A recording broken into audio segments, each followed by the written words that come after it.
तर ना पहिल्यांदाच मला असं झालं असेल, की पूर्ण श्रावण झाला, गणपती झाले, पण अजिबात नॉनव्हेज खायची इच्छा झाली नाही. अजून पण खायची इच्छा नव्हती, पण माझं B12 खूपच कमी झालं आहे. सो इंजेक्शन्स तर झाले, पण डॉक्टर म्हटले थोडं मेंटेन ठेवायला नॉनव्हेज खा. सो म्हटलं फिश खावेत आणि त्याच्यासाठीच आम्ही घरापासून अक्षरशः 4-5 किलोमीटर गेलो, पण आम्हाला फिशचं शॉपच सापडलं नाही. कारण चांगले फिश पाहिजे होते आणि आम्हाला भेटतच नव्हतं. पण एवढं जाणं वेस्ट नाही झालं, कारण महाराजांच्या पुतळ्याचं दर्शन झालं, ज्याचं उद्या म्हणजे 14 तारखेला ना उद्घाटन आहे. पुढे गेल्यावर एक शॉप दिसलं, पण तिथे एवढे मोठे मोठे फिश होते, की आमच्या दोघांसाठी खूपच जास्त होणार होते. हवा तो तर नव्हताच, पण शेवटी आम्ही ठरवलं रिटर्न जायचं आणि घराच्याच जवळ एक चिकन शॉप होतं, मग तिथूनच थोडंसं चिकन घेतलं. घरी आलो तर लाईट ऑलरेडी गेली होती. 8-8:30 झाले होते आणि लाईट आता नसती आली तर आमचा उद्योगच होणार होता. आणि मॅडमला चॉकलेट दिली म्हणून त्या काकाच्या मागे लपत होती. मला म्हटली चला आपण घरी जाऊन माझ्या मम्मीला ओरडू, कारण मम्मीने मला मारलं आहे म्हणून.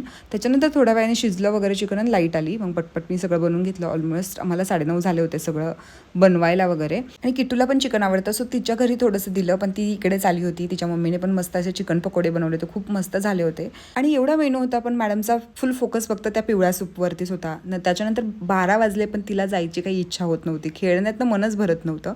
तिची मम्मी आवाज देत होती. आम्ही किती वेळ म्हणत होतो बाळा जा उद्या ये उद्या ये, पण नाही. शेवटी ना ती चुडेलला घाबरते म्हणून तिला चुडेल आली म्हणून बळबळ 12 वाजता घरी सोडवलं.